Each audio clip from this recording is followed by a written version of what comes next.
estado creados por la administración repetida, ¿no es verdad?, de las drogas, caracterizados por ejemplo, un deseo de seguir tomando la droga. Eso ocurre con el café. Uno está habituado al café y el café contiene obviamente una droga que es la cafeína, y es la cafeína la que genera esa habituación, pero no es un estado en realidad de drogadicción.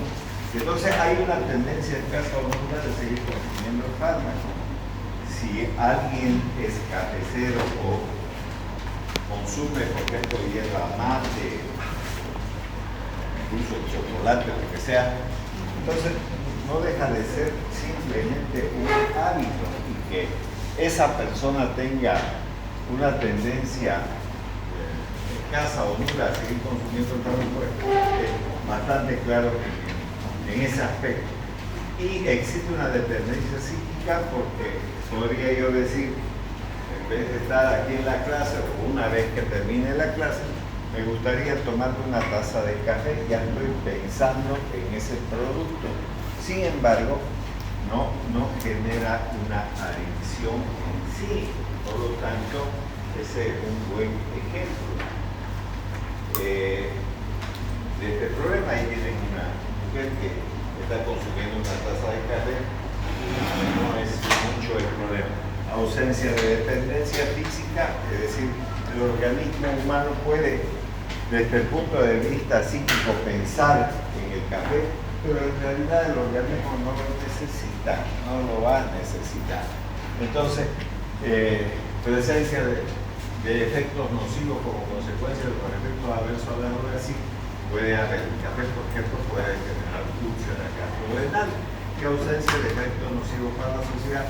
Porque nadie se molesta que una persona consuma café, entonces no es un problema, digamos, que pueda repercutir socialmente, ¿no?, entre los seres humanos. No es lo mismo que el alcoholismo u otro tipo de drogadicción. Los alcohólicos se quedan a veces a dormir en la puerta de la casa, no dejan de salir, y obviamente también no se puede, digamos, concluir ni siquiera su domicilio porque ya se ganaron ahí. Ahora vamos a ver un último tema de la generalidad de la farmacología, porque después que terminemos esto ya empezamos a hablar de la farmacología especial y vamos a hablar de hipertensión. Eso va a ser después de este tema. Bueno, a todo el mundo le da miedo, y está claro, y vamos a ver también en el transcurso de la clase, que pese a que el embarazo no es una enfermedad, es un estado fisiológico, en el cual existen cambios muy importantes en la mujer, no solamente por el hecho de verla con la, digamos, con el abdomen distendido por la presencia de un nuevo ser, no es eso solo, sino que existen cambios hormonales, cambios del contenido de agua en el mismo organismo, pero además ese nuevo ser está viviendo de ella, o sea, hay una simbiosis entre el futuro niño que vaya a tener, ¿no es verdad?, y el organismo humano. Pero esos cambios debemos de conocerlos porque puede repercutir en el manejo de los medicamentos. Entonces, esta utilización de los fármacos en el embarazo, entonces es muy importante para nosotros, para no tenerle tampoco en el momento de que nos llegue una mujer embarazada a la consulta. Entonces, dentro de la introducción, la sangre materna, ¿no es verdad?, está separada de la sangre fetal por una membrana celular denominada barrera placental. Fíjense que ya le han puesto el nombre de barrera placental. Entonces, pese a que pueden pasar todas las sustancias por la placenta, no deja de ser una barrera importante. Por ello, dice, el paso de los fármacos a través de esta barrera va a depender de varias características. O sea, para que pase un fármaco debe de tener ciertas características, ¿no es verdad?, para poder llegar, si se quiere, al feto. Entonces, la mayoría atraviesa la placenta por difusión simple, eso lo hemos visto ya en el transporte, cuyo grado va a depender de varias características que las vamos a mencionar en este momento. Primero, el peso molecular menor a 500 kilodaltons pasarían fácilmente la placenta o atraviesa fácilmente la barrera placental. Afinidad del fármaco por las proteínas plasmáticas, solo como ocurre con la barrera hematoencefálica o con cualquier parte, hasta con la eliminación, el fármaco que está unido a las proteínas plasmáticas no atraviesa la barrera placental. La forma libre del fármaco, sí, eso puede ocurrir, no solamente en la forma libre. El grado de disociación solo pasa las moléculas en estado no ionizado, que eso hemos visto también en los procesos de absorción. Recuerden que la forma no ionizada es la que atraviesa, es la que está desprendida de los hidrogeniones, pero si incorpora hidrogeniones no va a pasar esa barrera tan importante que es la barrera placental. La liposolubilidad, entonces a mayor liposolubilidad, más fácilmente también va a pasar. Y el gradiente de concentración, a mayor concentración en el lado opuesto a esa barrera, puede llegar a permitir, siempre y cuando sea liposoluble, esté con un pH adecuado, etcétera, etcétera, de todas las cosas que hemos visto, el tamaño molecular, la concentración a ambos lados de esa barrera, o sea, hará posible que pase o no una sustancia. Ahora vamos a ver las características más importantes de esa barrera placentaria.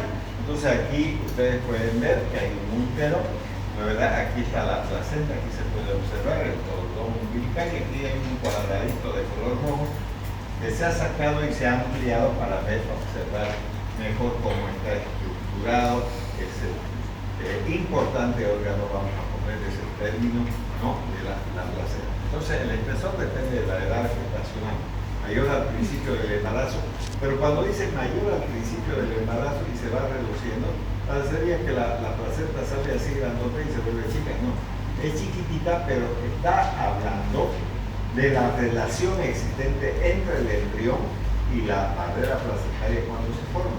A medida que va creciendo el futuro ser, digamos el niño, fíjense cómo va a quedar la placenta chiquitita. Sin embargo, cuando comienza así chiquitita, el embrión es un grupito y entonces la placenta es mucho más grande. Eso es lo que está hablando. Entonces, de manera que la transferencia es mayor al inicio, ¿no?, y al final de la misma.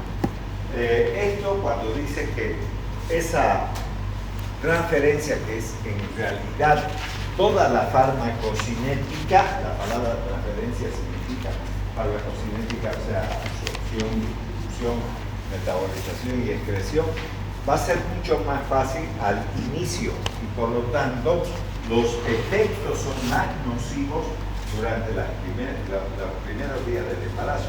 Generalmente terminan en abortos, no existen anomalías congénitas y la mujer puede no darse cuenta de que ha abortado, porque recuerde que si uno hiciese una curva, digamos, de la sexualidad de la mujer, aquí tenemos 1, 2, 3, puede ser 4 y puede ser 5 días, todo esto es menstruación, ¿no? Entonces, va a empezar así y va a llegar al día 14 del ciclo donde hay ovulación y ovulación. Y luego viene el periodo progesterónico, esto se llama estrogénico.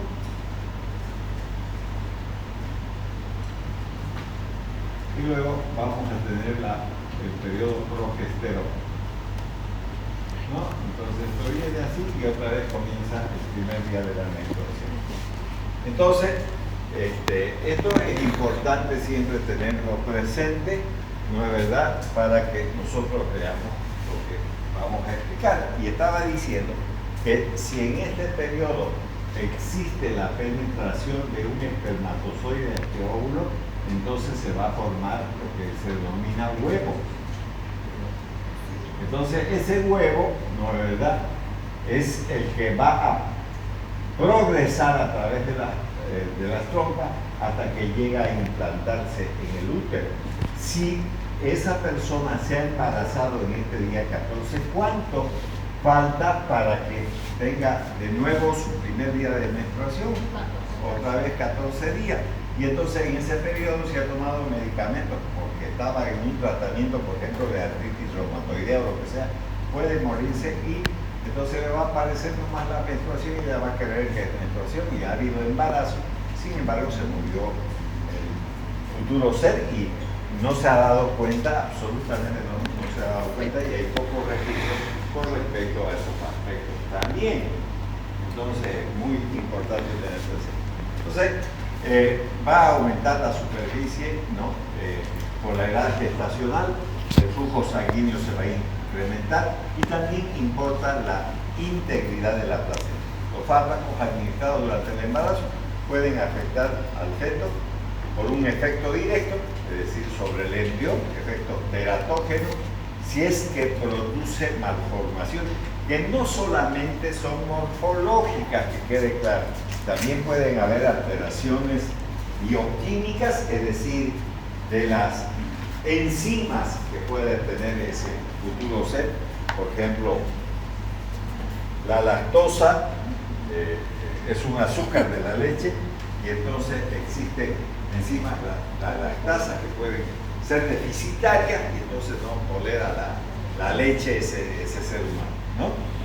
Después pueden haber también alteraciones de la conducta en esto.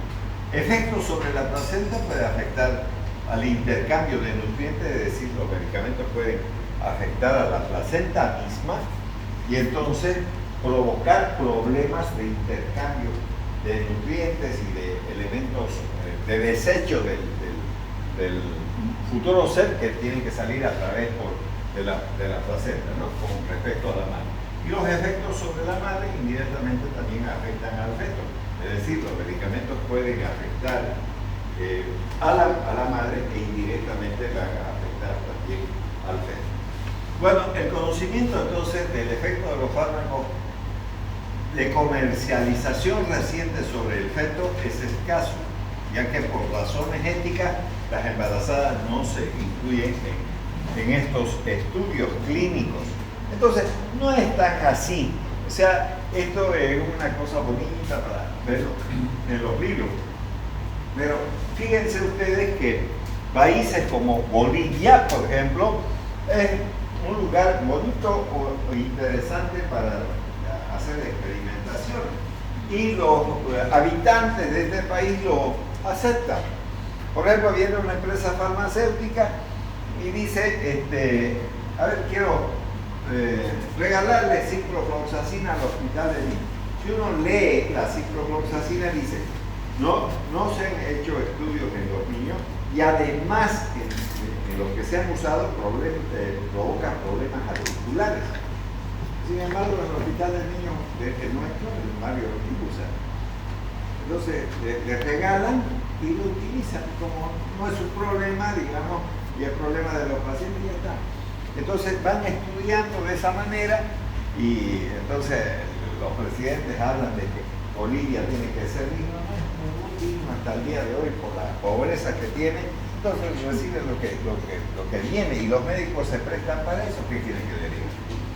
Así de sencillo está, tal es así que nuestro mismo Congreso ha aprobado medicamentos que es para el tratamiento del COVID y que no tienen nada que ver en realidad con un aspecto de tipo científico, y entonces a la población le da porque el Congreso lo aprueba y que en el Congreso no es la parte científica médica, digamos. Entonces, y otra cosa que siguen haciendo, aunque ustedes no lo crean, pueden mejorarle su condición de libertad a las mujeres que estando embarazadas sí pueden haber medicamentos en las cárceles, como hacían, digamos, los alemanes, ¿no? Entonces los alemanes experimentaron en las judías, en las mujeres judías, una serie de cosas en los niños, qué sé yo. Entonces por eso que los medicamentos antiguos tienen una mejor valoración en ese sentido, porque eso hicieron los alemanes.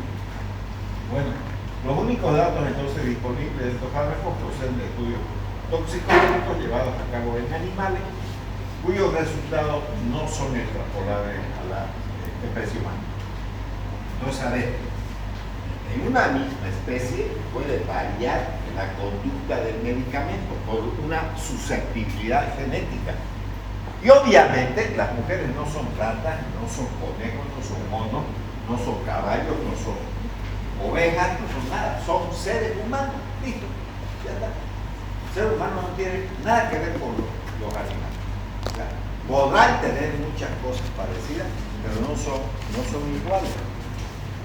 Ustedes saben que, por ejemplo, la mayor parte de los perros no tienen la misma forma de eliminar la orina. Solo creo que el dálmata es el único perro que tiene mucho de parecido en términos de la excreción renal humana. Todos los demás perros orinan de otra forma, se forma la orina de manera diferente. Entonces, los conejos tienen una enzima que se llama atrofinesterasa, los seres humanos no la tienen, y así como se sigue. Entonces, la especie humana es especie humana, listo, se acabó. Ahora, ¿qué es importante? La colaboración que han tenido los animales con respecto a los humanos para la utilización de la droga. Nadie dice que no, pero de que yo puedo decir que a este ratón se le ocurrió tener cáncer o a este mono cáncer y a la mujer le va a dar cáncer, puede que no. O puede ser al revés, a los animales no les dio, pero a la mujer sí puede afectarle porque la mujer es mujer y pertenece a la especie humana y no al animal de experimentación que tenemos, ¿no? Entonces, vuelvo a repetir, cualquier cosa, rata, mono, oveja, caballo, vaca, lo que sea, no es nada de eso. La mujer es mujer, es un ser humano. Entonces, no se puede hacer eso. Además, ni siquiera la mujer depende de ella misma. Por ejemplo, si está embarazada de algún personaje de sexo masculino, tiene que estar embarazada y hay que pedirle permiso igual a él, porque aunque sea un hombre, es su hijo. Que la mujer diga acepto, eso no vale, porque yo puedo decir yo soy el padre y no quiero que me salga un monstruo, nada, listo, me opongo y se opone y listo, aunque sea el cuerpo de la mujer, eso que importa. Entonces, no se hace ese tipo de estudio, ¿no? De manera directa, pero sí lo hacen de manera indirecta. Entonces, cambios farmacocinéticos. Primero vamos a ver qué aspectos más importantes de cambios vamos a encontrar en una mujer embarazada que no sea igual a una mujer que no esté embarazada. Entonces, durante el embarazo se producen cambios fisiológicos que pueden modificar el comportamiento de los fármacos de una mujer gestante, eso está claro. Entonces, ¿cuáles son esos cambios? Estos cambios se deben a factores hormonales. Por ejemplo, recuerden que lo que he dicho, hay un periodo estrogénico y un periodo progesterónico. Esta progesterona mantiene al ser humano, ¿no es verdad?, dentro de las trompas y además dentro del útero, hasta que se forma la placenta para formar la gonadotropina coriónica que sustituye a la progesterona. Y entonces, ¿qué es lo que vamos a tener? Aumento de los niveles de estrógenos y progesterona. Y otras hormonas placentarias, factores mecánicos, aumento del tamaño del útero, el desarrollo de la circulación. Entonces, la progesterona, por ejemplo, cumple un papel preponderante e importante y evita la intoxicación con drogas también. La progesterona, vamos a ver que facilita la eliminación. Entonces, se produce primero, ¿qué vamos a tener a nivel del intestino? Va a haber un enlentecimiento del vaciado gástrico. O sea, recuerden ustedes que hay, movimientos peristálticos de mezcla, hay movimientos peristálticos de progresión del alimento. Es decir, no se va a quedar todo el santo día en el estómago. El alimento va a progresar hacia el intestino delgado, del intestino delgado al grueso y hasta que se expulsa a través de las heces del ano, digamos las heces fecales. Entonces la motilidad gastrointestinal va a disminuir. ¿Eso qué va a generar? Que se absorban mejor los líquidos, porque al quedarse más tiempo no se están absorbiendo. También va a haber un aumento del pH. Recuerden que el pH está entre 1.3 más o menos, ¿no? Del pH gástrico estoy hablando, hasta 3.3. Pero si dice aumenta, entonces 3.5. Más alcalino. Generalmente no llegan ni a 4. 3.5, 3.6, 3.7 puede llegar.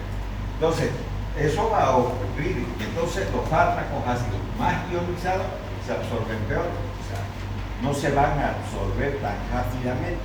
A ver, si yo tomo ácido acetil salicílico llamado aspirina, es un ácido, es un medio ácido, pero que se ha vuelto alcalino, va a tener otra conducta y menos intoxicación puedo obtener.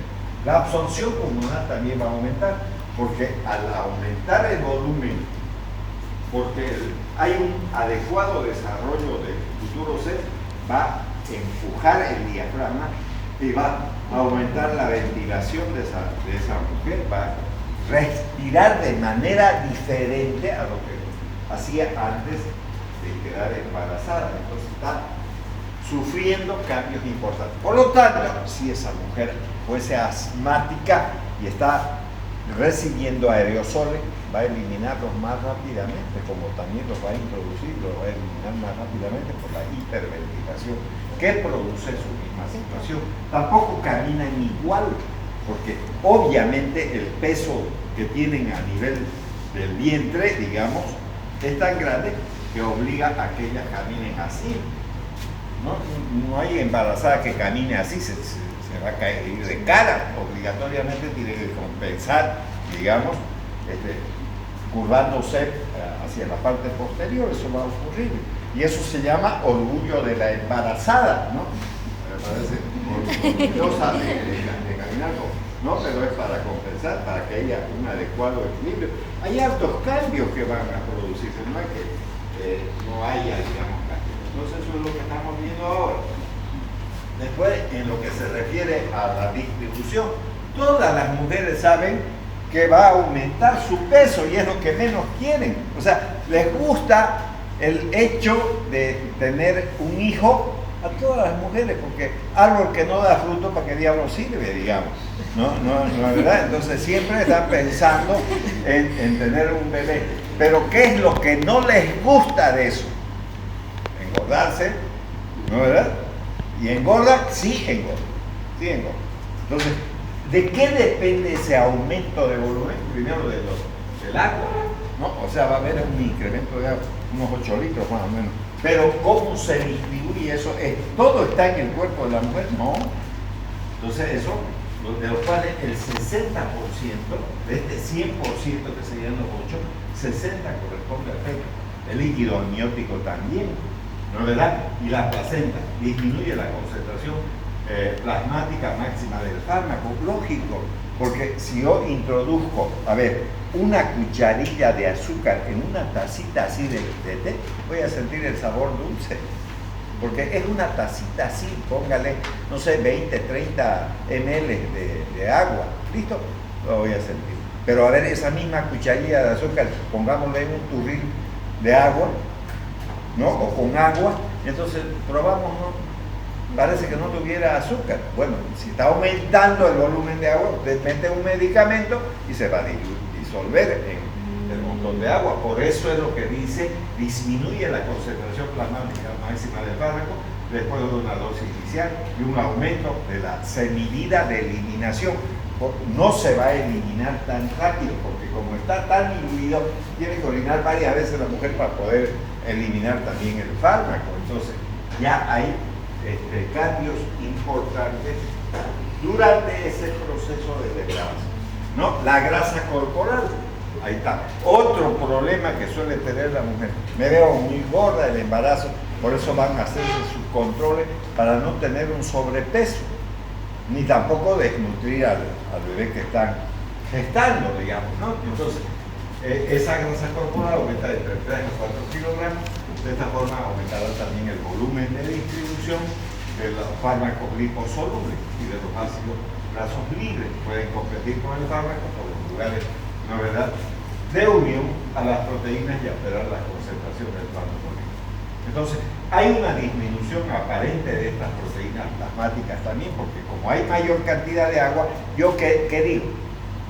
Cuando leo las cosas existentes en sangre. ¿Cuántos glóbulos rojos tiene el ser humano? 5 millones de glóbulos rojos. ¿Por qué? Pero, ¿por todito el cuerpo? No, 5 millones de glóbulos rojos por todo el cuerpo, no, por favor. 5 millones por milímetro cúbico. Estoy señalando, igual voy a decir de las proteínas, 7.5 gramos o 6 gramos o 8 gramos, porque va entre 6 a 8 gramos por cada ¿qué? 100 ml, por eso no es por la tonelada de agua, no es verdad. Entonces, ya, si aumenta el agua, obviamente que eso se va a disolver y entonces va a haber una disminución. Y por lo tanto, el fármaco que se una más a las proteínas plasmáticas al haber menor cantidad, entonces se va a unir en menor proporción y va a ser, recuerden que el fármaco libre es el que tiene acción, no el que está unido a las proteínas plasmáticas. Si hay menor cantidad de proteínas plasmáticas, entonces quiere decir que va a haber mayor cantidad de fármaco libre y entonces una dosis normal puede constituirse en una dosis peligrosa y eso es lo que va a llegar a ocurrir. El metabolismo también cambia, tiene que cambiar. Recuerden que he puesto ahí un hígado, no porque sea, digamos, el único lugar donde exista metabolización, pero es el órgano más importante. Entonces, el metabolismo, además aquí dice hepático, de los fármacos puede estar alterado, sobre todo a consecuencia de la inducción enzimática. Por ejemplo, ya he dicho, la progesterona, ella origina una reducción de la vida media plasmática, ¿no? Y por lo tanto va a disminuir esa vida media plasmática de otros fármacos por la presencia de la progesterona. Eso va a ocurrir en las primeras semanas del embarazo. Después va a hacerse cargo la gonadotrofina coriónica producida por la placenta y entonces va a tener una influencia también sobre la conducta farmacológica. Así que eso es importante. Y aquí tenemos un resumen de lo que va a ocurrir, digamos, en una mujer embarazada. Aquí la tiene. Entonces, ganancia de peso, va a aumentar el peso por el agua y la grasa, ¿no? Ayunos de ingesta, eso puede llegar a ocurrir. ¿Cuándo hay ayuno? En las mujeres embarazadas, cuando están todo el tiempo vomitando, no van a comer, no quieren ni saber.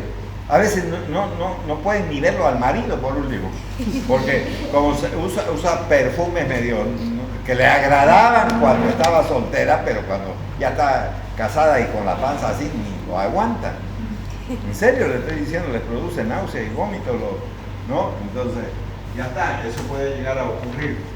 Va a modificarse el metabolismo de los carbohidratos, de los lípidos también por proteínas. Va a haber un cambio importante en la homeostasia del calcio, el equilibrio del calcio. Recuerden que el bebé Drácula, así le suelo llamar yo a los bebés, porque le sacan de todo, les aparecen sus dientes, sus uñas se vuelven quebradizas, se le cae el pelo, todo un montón de cosas que le va ocurriendo, porque el bebé primero se va a alimentar él, no ella, él. Entonces, siempre hay que darle suplementos para que no haya estas alteraciones del metabolismo, de la homeostasia, del equilibrio de ese medio interno del calcio, el metabolismo de las proteínas, homeostasia del volumen de líquido, ¿no? La osmorregulación, cambios ácido-base, etcétera, que van a ocurrir en una mujer cuando está embarazada, ¿no? Luego la eliminación también. Las mujeres que están embarazadas cada rato van al baño a orinar, cada rato, ¿no? Entonces eso, pregúntenle a cualquier mujer, eso va a ocurrir. Entonces la filtración glomerular aumenta a medida que avanza el embarazo. Por lo que la eliminación de fármacos por esta se va a incrementar, porque va más veces a orinar. ¿Qué es lo que has notado tú durante tu embarazo? Como un cambio importante, cada rato me da ganas de orinar, dice. Entonces ahí está, eso va a ocurrir, ¿no es verdad? Entonces, por eso va a incrementar también la velocidad de eliminación de los fármacos.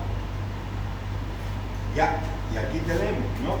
Cambio farmacocinético en el embarazo, eliminación, metabolismo, no hay aumento del metabolismo del primer paso, aumento de la progesterona, que es un inductor enzimático, hace que se eliminen enzimáticamente los fármacos, un aumento de los glucocorticoides, la excreción, aumento del flujo sanguíneo renal y aumento del ritmo de filtración, que se manifiesta con una mayor tendencia de ir al baño a orinar. Entonces eso le va a ocurrir a las mujeres embarazadas. Ahora, concepto de teratogenia. Ya les he dicho desde un principio que en los primeros días del embarazo no hay malformaciones, hay abortos, eso es lo que existe. Entonces veamos esto. Es importante conocer y evaluar la relación riesgo-beneficio. Si yo tengo, a ver, una mujer embarazada y al revisarla, digo, tiene tuberculosis, ¿qué tengo que evaluar para darle los medicamentos? Ya sé que tengo que darle isoniazida, piracinamida, etambutol. ¿Puedo empezar a pensar en darle además estreptomicina? No, porque tengo que valorar el riesgo-beneficio.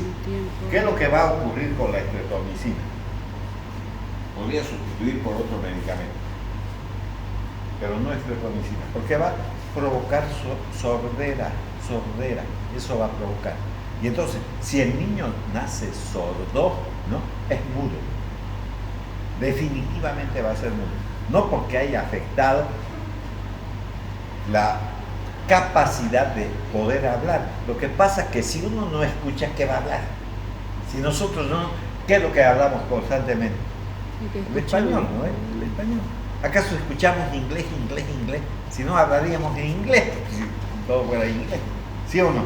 Entonces, igualito le ocurre al sordo. Si el sordo no escucha, ¿qué quieren que hable?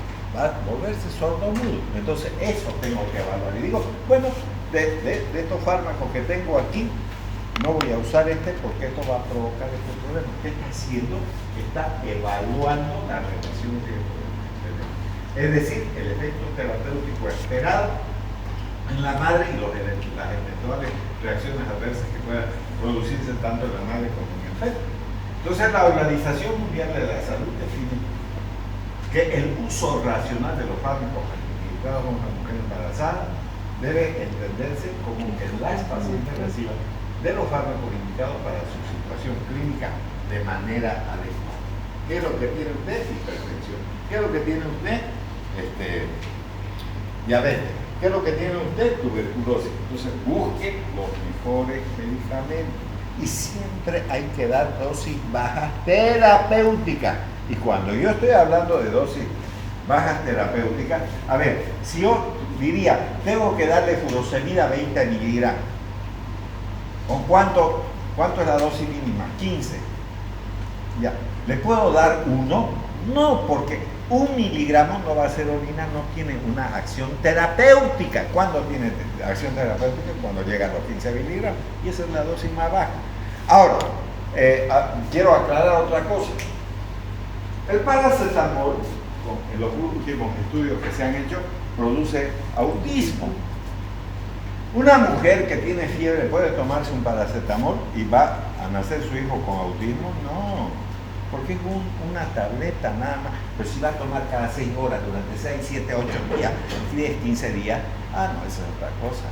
No estoy hablando de una tableta, estoy hablando de varios días y varias veces durante el día. Eso sí va a provocar problemas, pero no una. Entonces, porque tampoco pueden dejar a la mujer con fiebre y que se cague de fiebre, pero la cosa es que no le ocurra nada al bebé. No es tan así tampoco. Es un ser humano y hay que buscar la forma de resolver los problemas. Y vamos a ver que la temperatura causa malformaciones congénitas también. Ahí tienen ustedes las cosas que pueden ocurrir con el uso de medicamentos. Labio leporino. Por ejemplo, ahí como dice la compañera, eso es un labio leporino, lógicamente. Puede ser que sea solamente labio leporino y puede haber también paladar hendido, ¿no es verdad? Y esto no es que tras que nace hay que hacer la cirugía, no se debe hacer eso. Hay que dejar pasar unos meses, se le pone una prótesis plástica para que en la maternidad, sobre todo las paisanas lo dejan estos niños. porque los padres no lo reciben. Creen que la mujer es la culpable de eso y no es la mujer. Pueden haber muchos factores que produzcan esos labios leporino. Vamos a ver enseguida, no vayan a creer que no vamos a ver los fármacos que producen esta cosa y todo ese tipo. Entonces, en la medida que no se deba usar medicamentos, ni siquiera vitaminas en una mujer embarazada, es mejor no hacerlo.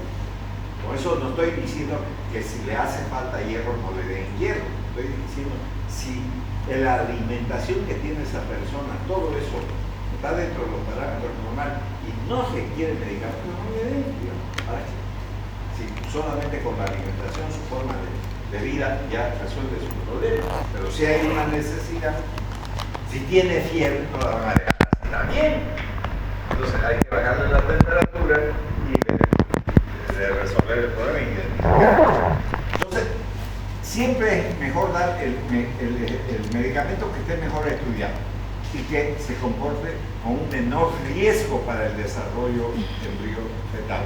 Generalmente, cuando hay malformaciones congénitas, bueno, cuando se produce la organogénesis, no la embriogénesis, cuando se está organizando los órganos, cuando se están formando los órganos, ahí es donde hay más problemas. Y obviamente al finalizar el embarazo, incluso después del embarazo, puede, por ejemplo, en las mujeres que tienen, digamos, depresión postparto, porque le van a dar drogas antidepresivas, puede pasar a través de la leche, se lo están dando al bebé y va a alterar su desarrollo neurológico. Entonces, la Organización Mundial de la Salud define como agentes teratógenos como cualquier sustancia química, no siempre lo va, agente físico, por ejemplo, los rayos X, la temperatura, el hecho de que una mujer embarazada esté trabajando en esos hornos de panificación, donde hay tremenda temperatura, no es bueno que esté,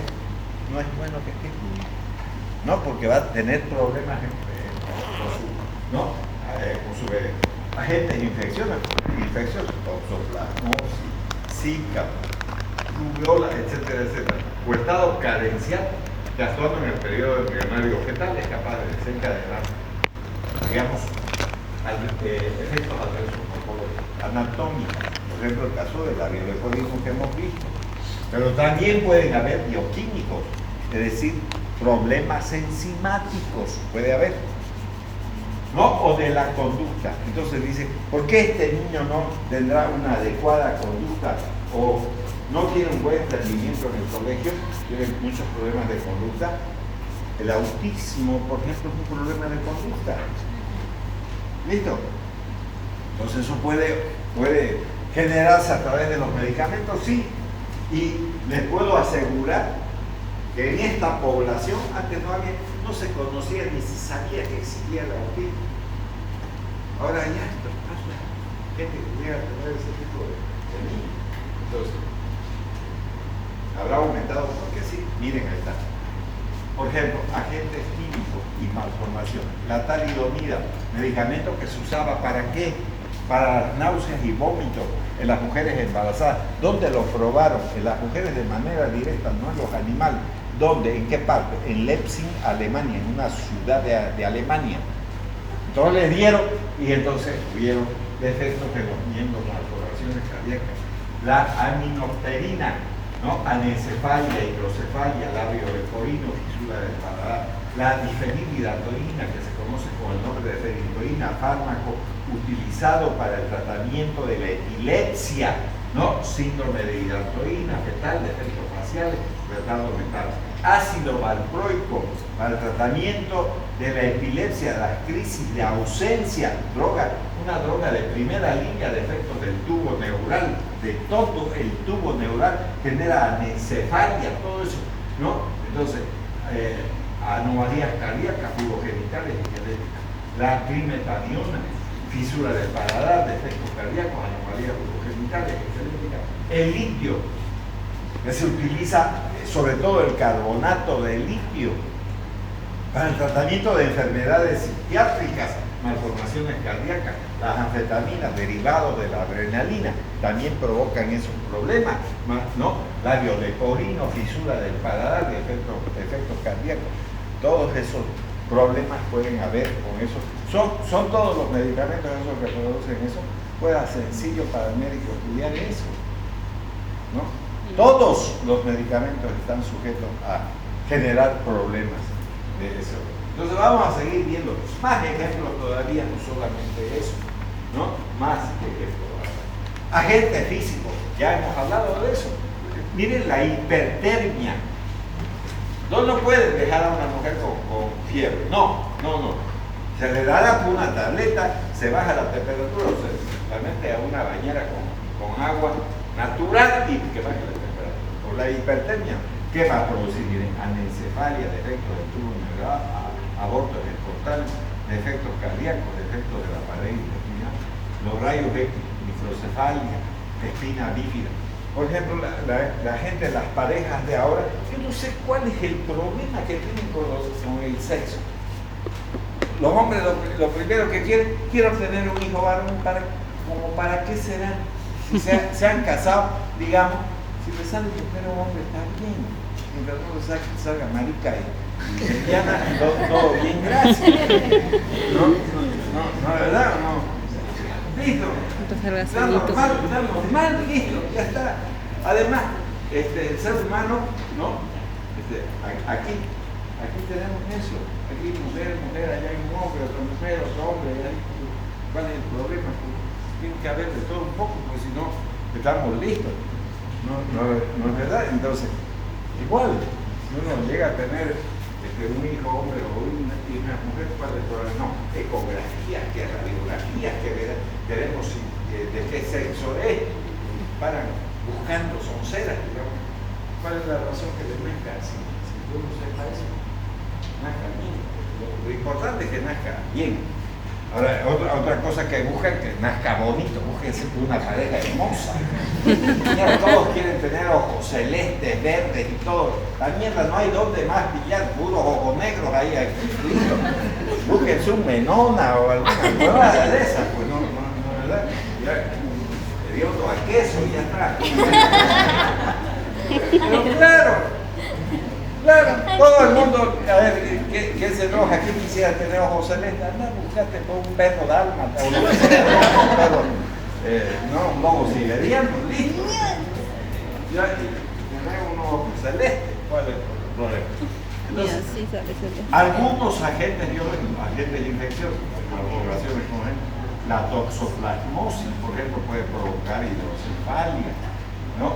Calcificaciones cerebrales, microtalmía, la rubiola grave, ¿no?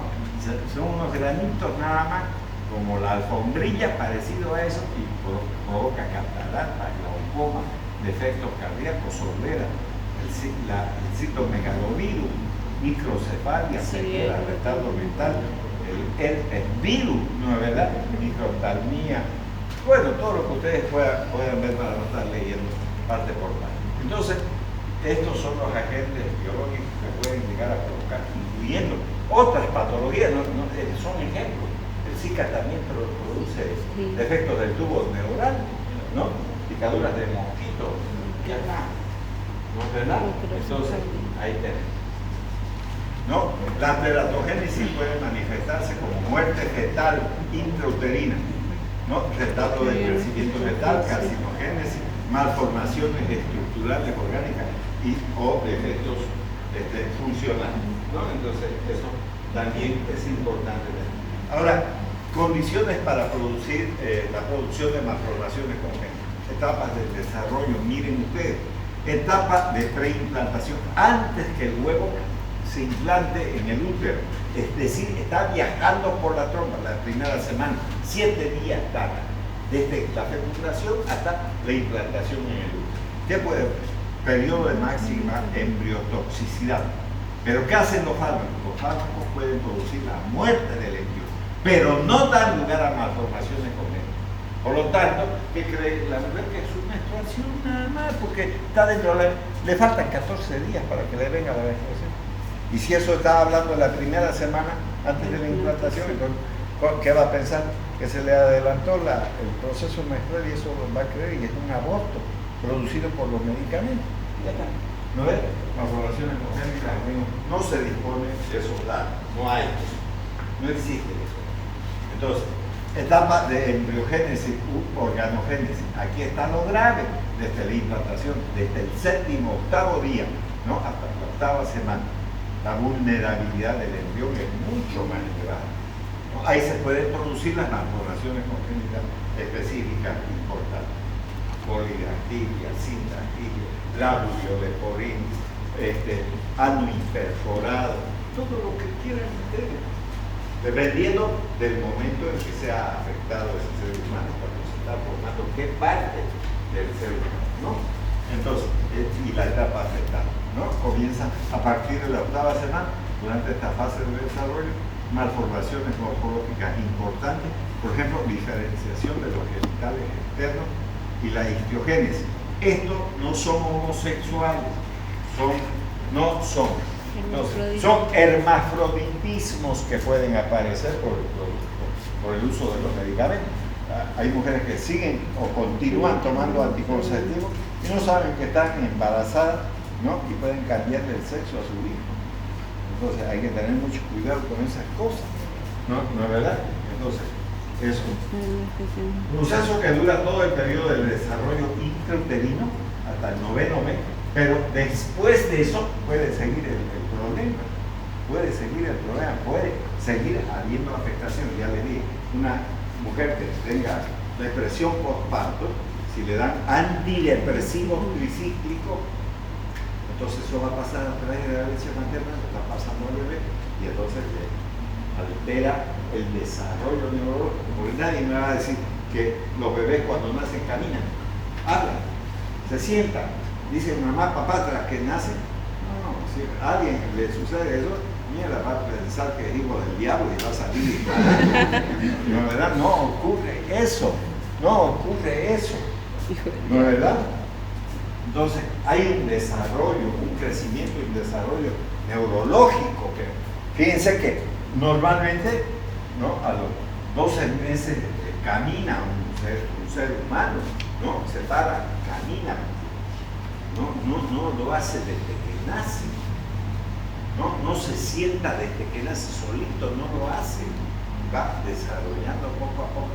Y si su madre, que le está dando la leche, está consumiendo medicamentos, pues va a alterar también, ¿no? Ese crecimiento y desarrollo postparto. Entonces es importante. Ya susceptibilidad genética. Todas las mujeres funcionan de la misma manera. Hay por ejemplo, en los colegios es donde más llega a producirse este problema. Entonces, amiga, decimos que estoy embarazada, ahora ¿qué voy a hacer? ¿Qué hago? Mi papá y mi mamá me van a matar, me van a botar de la casa. Listo, no voy a saber ni dónde ir. Bueno, tomate esto me han dicho, toma una cosa y no pasa nada.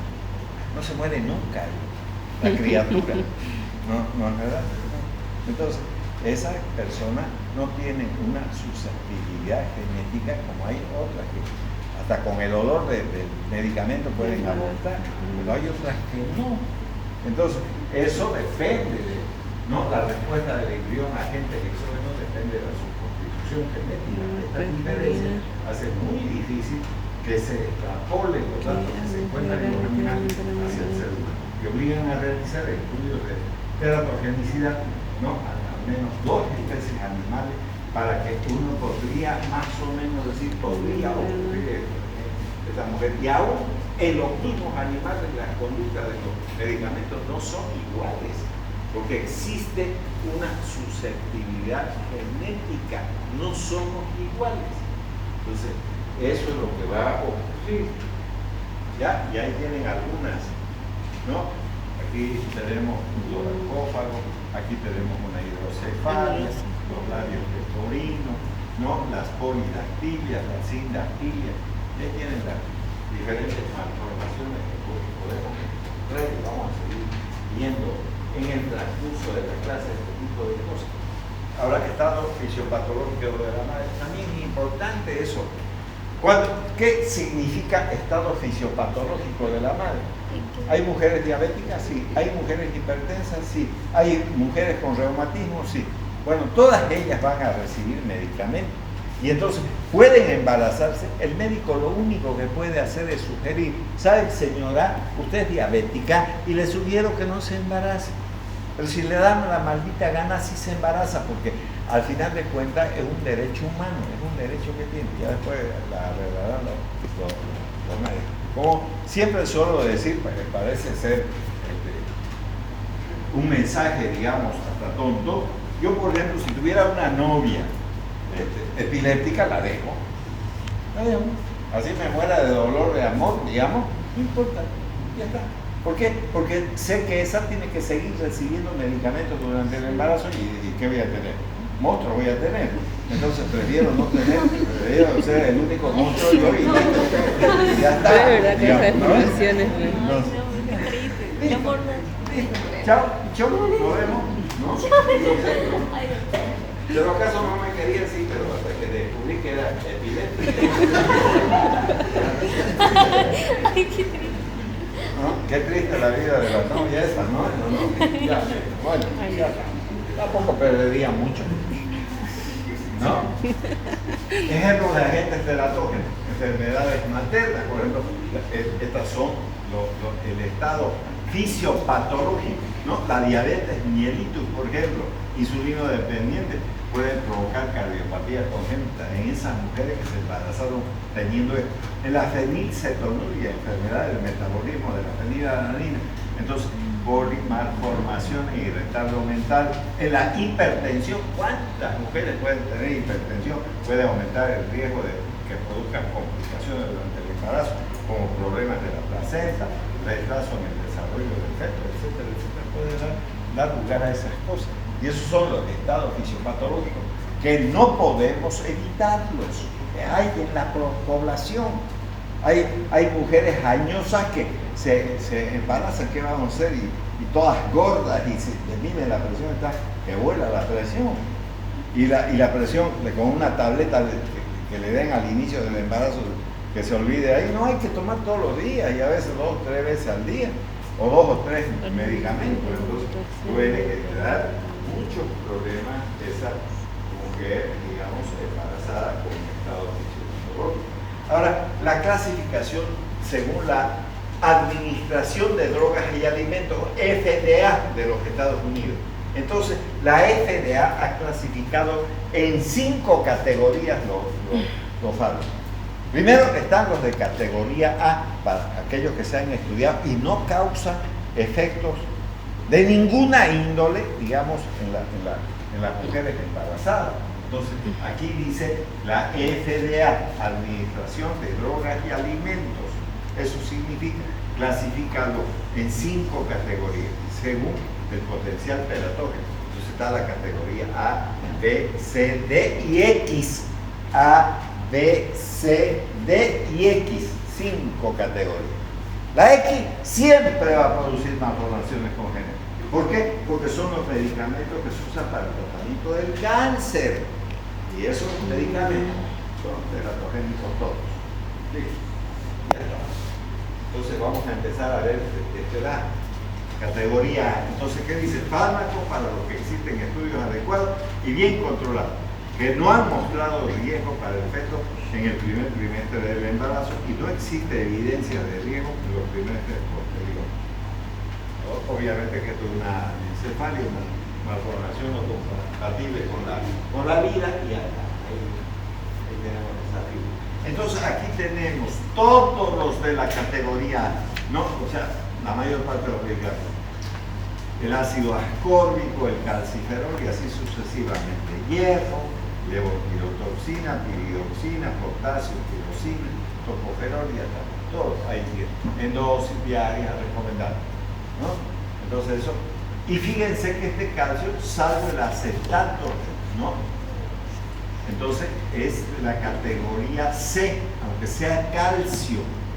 Entonces hasta eso hay que fijarse con quién viene acompañado. Ya es categoría C, no A. ¿No? Entonces eso es lo que está diciendo. Entonces ahí tenemos otra vez la imagen. Y ya listo, ¿no? Ahora la categoría B se encuentra una de las siguientes posibilidades en estudios llevados a cabo en animales no ha existido manifestación teratógena, pero no se ha confirmado esto en las mujeres. En estudios en animales se ha detectado un cierto potencial teratógeno, pero aún no se ha confirmado en las mujeres. Entonces, esos son los de la categoría B, pero también vamos a ver un pequeño listado, no todo, ¿no? Son ejemplos simplemente de aquellos fármacos que pertenecen a esa categoría. Aquí tienen, entonces, miren, la acetilcisteína, está metida la amoxicilina, la ampicilina, la vacampicilina, etcétera, etcétera. Miren el montón, si quieren, anestésicos, la lidocaína o silocaína, ¿no, verdad? Y sigue aquí también, porque esto no es, esto continuará aquí, ¿no? El tronidazol, naloxona, está metido el paracetamol, si ustedes quieren, dentro de esa categoría, ¿no?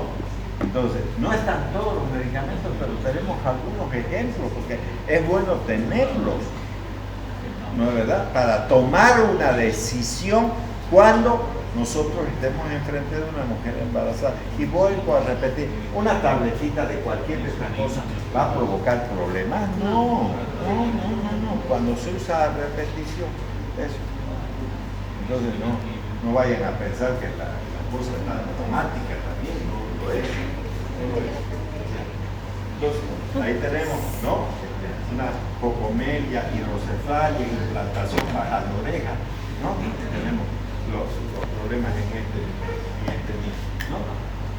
Bueno, la anencefalia, ¿no? Anencefalia es un defecto de la función de varios sitios del cierre del tubo neural, ¿no? El segundo para el neurocráneo, el segundo y cuarto para el neurocráneo en el proceso de neuralización durante la biogénesis. Aquí tenemos las diferencias, ¿no es cierto?, que han existido cada uno de estos seres, obviamente también organismos. Ahora categoría C, la B ya hemos visto. Estos fármacos solo deben de administrarse si su potencial beneficio justifica un eventual riesgo para el feto. Se encuentran entonces una de las siguientes posibilidades. Por ejemplo, en estudios en animales se ha detectado efectos teratógenos, pero aún no se ha ensayado en las mujeres, aún no se ha efectuado estudios ni siquiera en los animales y peor obviamente en las mujeres. Entonces eso puede llegar a formar parte del grupo C. Y entonces ahí tenemos algunas imágenes también, y aquí tenemos, miren, drogas del tipo C, drogas del tipo D y las del X, que generalmente son los antineoplásicos, ¿no? Y ahí tienen, miren, el enalapril está metido en la categoría C, y el enalapril es un medicamento para la presión arterial, y cuánta gente usa, incluyendo las embarazadas. Bueno, no, miren, está el omeprazol, está la rifampicina, ¿no es verdad?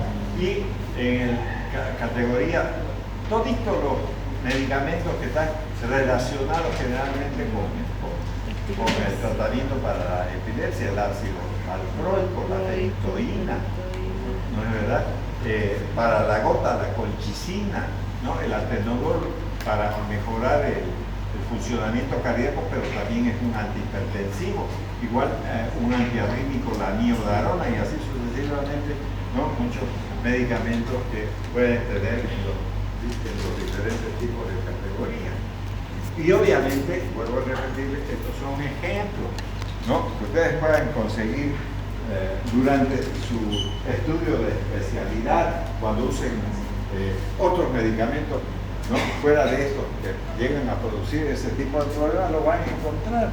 Entonces, siempre es bueno leer la farmacología, y voy a volver a insistir, no con una tabletita se produjo la anomalía congénita, no de eso, sino con un tratamiento generalmente prolongado. Entonces aquí tenemos algunos, los toracófagos, la hidrocefalia, ¿no?, el síndrome de Tardo, la categoría D, los fármacos para los que hay signos de riesgo de teratogénesis, pero su uso se justifica por los beneficios esperados, ¿no es verdad? Fármacos utilizados en situaciones en que la vida de la madre está también en riesgo, ¿no? Entonces, si la madre se va a morir y no va a haber quien,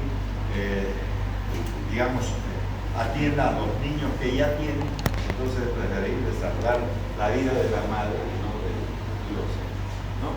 Entonces, categoría de medicamentos que sirven para la fiebre. Miren, el paracetamol está en la categoría D. El ibuprofeno, categoría B, en el primero y segundo trimestre. Y en el tercer trimestre está en la D. Está en la D. ¿No? La dipirona, novalgina, dioxador, lo que sea, está en la categoría D.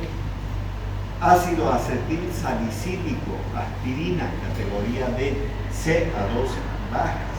La indometacina, categoría C, D en el primero y segundo trimestre, y en el tercero en la categoría del diclofenaco. Entonces, categoría B en el primero y segundo trimestre, y en el tercer trimestre, categoría D.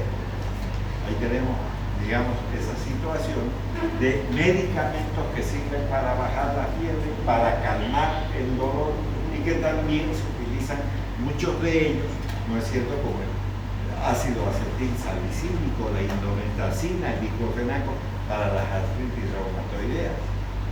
Puede tener muchas mujeres que obviamente están embarazadas y que están consumiendo estos medicamentos casi cotidianamente. La categoría X son todos los medicamentos que van a producir malformaciones, por lo tanto están contraindicadas en mujeres embarazadas. Entonces, cuando se va a administrar estos medicamentos hay que buscar un método anticonceptivo que permita controlar el embarazo, para que no haya problemas. ¿No es verdad? Y recuerden, cuando digo hay que buscar un método anticonceptivo, no estoy diciendo denle el anticonceptivo a la mujer, ¿no? Pueden haber anticonceptivos para los varones, igual hay, no es que no haya. Incluso en algunos casos se hace la vasectomía y demás cuestiones para evitar los embarazos. Ya está, ¿no? Porque si no va a causar muchos problemas. Tenemos también más malformaciones, como ven ustedes. Entonces, aquí un resumen, ¿no?, de la categoría A, de la B, de la C, de la D y de la E. ¿No es verdad? Entonces, ahí tienen el factor de riesgo que puede producir cada uno de los grupos, ¿no?, de esta categoría. Entonces, ahí tienen un pequeño resumen, ¿no?, de lo que tenemos, de lo que hemos hablado hace unos instantes, ¿no? Entonces, criterios ahora de utilización de fármacos durante el embarazo. Primero, hay que considerar la posibilidad de embarazo en toda mujer en edad fértil. Ya, eso. Entonces voy a decir otra cosa. Yo probablemente si haga un estudio rápido y empiece a preguntar a todas las mujeres existentes aquí y les digo cuándo han tenido su primera menstruación, van a decir la mayoría 13 años. Hay mujeres normales que pueden menstruar a los 8 años, sí, y eso aquí corresponde a la pediatría, no corresponde a la medicina del adulto. Y pueden tener náuseas y vómitos por el embarazo de esas niñas, que pueden ser de sus mismos padres, de sus hermanos, de sus tíos, de los vecinos. Y entonces, ¿qué hacemos? Porque está vomitando, le vamos a dar un antibiótico porque vemos que es una infección. Cuidado los que vayan a ser pediatras. Miren las mujeres de 8 años, pueden tener menstruación y pueden estar embarazadas. Entonces, por eso está diciendo en edad fértil, no otra cosa. Ahora, obviamente que también, así como hay ese extremo, hay en el otro extremo, ¿no? En vez de tener la primera menstruación a los 13 años, puede tener a los 14, 15, 16 años, y eso sigue siendo normal, no es anormal, ¿no es verdad? Entonces, en caso de embarazo, debe prescribirse fármacos si son necesarios, restringir al máximo la medicación durante el primer trimestre, ¿no? Y no se debe considerar ningún medicamento que esté libre de provocar problemas, ¿no es verdad? Y vuelvo a repetir, no crean que la mujer tiene que ser adulta para que se embarace. No existe eso. Peor, aquellas mujeres que contraen nupcias, digamos, y ya tienen un hijo previo, una hija previa, pueden haber problemas ahí, dentro de ese hogar. Entonces siempre hay que estar contemplando todos esos problemas que pueden existir por parte de nosotros, los médicos, ¿no? Ya, entonces seguimos con eso, luchar contra la automedicación. ¿Qué hace una petacuda? Va a la farmacia, viene a meter cosas y le dan, ¿no? ¿Para quién es? Hay que preguntar. Es para usted, no, tráigame receta. Porque no puede estar tomando porque le da la gana. Elegir los fármacos mejor conocidos y los de bajo riesgo y evitar aquellos de reciente comercialización, evitar los preparados por múltiples medicamentos que uno se sin caliente, todas esas cuestiones que tienen muchos medicamentos pueden llegar a provocar mayores problemas. Utilizar las mínimas dosis posibles terapéuticas, vuelvo a repetir. No porque a mí se me ocurra que el medicamento tiene que darse a razón de 20 miligramos. No, está embarazada, mejor le doy 1 miligramo. ¿Qué va a hacer 1 miligramo? Si 1 miligramo no tiene una actividad terapéutica, ¿para qué se lo da? No se lo dejo. Tiene que darle una dosis menor, que sea terapéutica. Y el menor tiempo posible. ¿No? Si es un antibiótico que quieren usar 15 días, usa el 7 y ya está. Considerar los cambios fisiológicos que se producen en la madre, que pueden influir también en la farmacocinética, tener en cuenta las características farmacocinéticas y farmacodinámicas. Cuando sea posible, retrasar el inicio. A ver, voy a decir esto también. Si una mujer viene a mi consulta y tiene 8 meses de embarazo y tiene tuberculosis, yo puedo acelerar la maduración del feto. Puede hacer eso. Y entonces esperar unos días hasta que madure el feto, lo saco y recién le inicio el tratamiento. No se va a morir en una semana, no se va a morir. Listo, pero ya lo maduré, ya lo saqué y ya está. Todo ok, ¿no ves? Eso puede llegar a pasar también. Ya. Listo, y se acabó. Listo.